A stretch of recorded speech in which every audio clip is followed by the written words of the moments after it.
Subscribe our channel, press bell icon for new updates and share videos your contacts. الصلاة والسلام علی رسول اللہ وعلی آلہ وصحبہ اجمعین، اما بعد۔ ناظرین کرام، ہم پھر سے خواب کی تعبیر کا ذکر 5واں پارٹ لے کر آپ کے سامنے حاضر ہوئے ہیں۔ آج کی جو ویڈیو ہے اس کا عنوان ہے خواب میں کرتا یا قمیص کا دیکھنا یا گھسیٹنا۔ اس کے تعلق سے ہمیں حدیث ملتی ہے جس میں بتایا گیا ہے کہ اگر کوئی انسان خواب میں قمیص یا کرتا پہنے ہوئے دیکھے یا اس کو گھسیٹتے ہوئے دیکھے تو اس کی تعبیر کیا ہے، اللہ کے نبی صلی اللہ علیہ وسلم نے اس میں کیا ہمیں فرمایا ہے، وہ انشاءاللہ ہم سنتے چلیں۔ یہ حدیث ہے صحیح بخاری، حدیث نمبر 7008 7008۔ اس میں اللہ کے نبی صلی اللہ علیہ وسلم نے فرمایا: بینما انا نائم رأیت الناس یعرضون علی وعلیہم قمص منها ما يبلغ الثدی ومنها ما يبلغ دون ذلك ومر علی عمر بن الخطاب وعلیہ قمیص یجرہ۔ کہ اللہ کے نبی صلی اللہ علیہ وسلم فرماتے ہیں کہ میں سویا ہوا تھا کہ میں نے دیکھا کہ لوگ میرے سامنے پیش کیے جا رہے ہیں، وہ قمیص پہنے ہوئے ہیں، ان میں بعض کی قمیص تو صرف سینے تک ہے اور بعض کی اس سے بڑی ہے، اور عمر بن خطاب میرے پاس سے گزرے تو ان کی قمیص زمین سے گھسٹ رہی تھی۔ تو پھر آگے صحابہ نے سوال کیا: قالوا ما اولتہ یا رسول اللہ، کہ صحابہ کرام رضی اللہ عنہم اجمعین نے پوچھا یا رسول اللہ آپ نے اس کی تعبیر کیا کی؟ تو اللہ کے نبی صلی اللہ علیہ وسلم نے فرمایا: قال الدین، کہ اس کی تعبیر دین ہے۔ مختصر مفہوم یہ ہے کہ خواب میں قمیص کو پہن کر کھینچنا، اس کی تعبیر دین کے ساتھ ہے، اس لیے کہ قمیص دنیا میں بدن کو ڈھانپ لیتی ہے اور دین آخرت میں ہر تکلیف دہ چیز سے بچا لے گا۔ اللہ پاک نے قرآن مجید میں فرمایا کہ تقوی کا لباس خیر ہی خیر ہے، اور عرب کے لوگ فضل اور پاک دامنی کو قمیص سے تعبیر کیا کرتے تھے۔ حضرت عثمان غنی رضی اللہ عنہ سے آپ نے ایسا ہی فرمایا تھا کہ اللہ پاک تم کو ایک قمیص، یعنی مراد یہ تھا کہ خلافت پہنچائے گا، پہنائے گا، اس کو اتارنا مت، جبکہ شر پسند لوگ آپ کے جسم سے اتارنا چاہیں گے۔ اور علماء تعبیر کا اتفاق ہے کہ قمیص کی تعبیر دین ہی ہے، اور قمیص کا طویل ہونا اس کے مرنے کے بعد اس کے نیک آثار کی بقا کی دلیل ہے۔ اور حدیث میں ہے کہ دیندار لوگ دین میں قلت اور کثرت اور ضعف اور قوت کی بنا پر کم و بیش ہوتے ہیں۔ یعنی اس حدیث سے پتہ چلا کہ اگر کوئی انسان اپنے خواب میں اپنے آپ کو قمیص پہنے ہوئے دیکھے، کرتا پہنے ہوئے دیکھے اور جو زمین سے گھسٹ رہا ہو، تو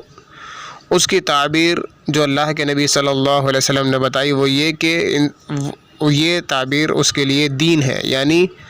اس کو اللہ رب العالمین دین سے نوازے گا، دین کا علم اس کو عطا کرے گا، قرآن و سنت کی صحیح روشنی میں اس کو اللہ رب العالمین ہدایت دے گا تاکہ وہ لوگوں تک دین پہنچائے۔ کیونکہ ہم نے جو دوسرا حصہ پڑھا، جو ہم نے سنا تھا کہ حضرت عثمان رضی اللہ عنہ کو اللہ کے نبی صلی اللہ علیہ وسلم نے یہ کہا تھا کہ تمہیں اللہ رب العالمین خلافت دے گا، تو یہ مراد جو تھا وہ قمیص سے تھا، جس کو حضرت عثمان رضی اللہ عنہ کو خلافت دی گئی اور ان کو دین پھیلانے کا ایک بہترین ذریعہ الحمدللہ ہمیں ملا، جس کا ہم آج سب کچھ جانتے ہیں کہ وہ خلافت میں خلفائے راشدین میں سے تھے اور دین کو انہوں نے پھیلایا تھا۔ تو اسی طریقے سے یہ اس کی تعبیر بتائی گئی ہے کہ اس کی تعبیر دین ہے۔ اللہ سے دعا ہے کہ اللہ رب العالمین ایسے نیک لوگوں میں ہمارا شمار کرے، اور ایسے نیک متقی پرہیزگار مومن مومنہ میں اللہ سبحانہ تعالی ہمیں پسند کرے، اور ہمیں بھی اللہ رب العالمین اپنے فضل و کرم سے قرآن و سنت کی روشنی میں صحیح دین عطا کر کے لوگوں تک پہنچانے کی توفیق دے، آمین۔ السلام علیکم ورحمۃ اللہ وبرکاتہ۔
ہے۔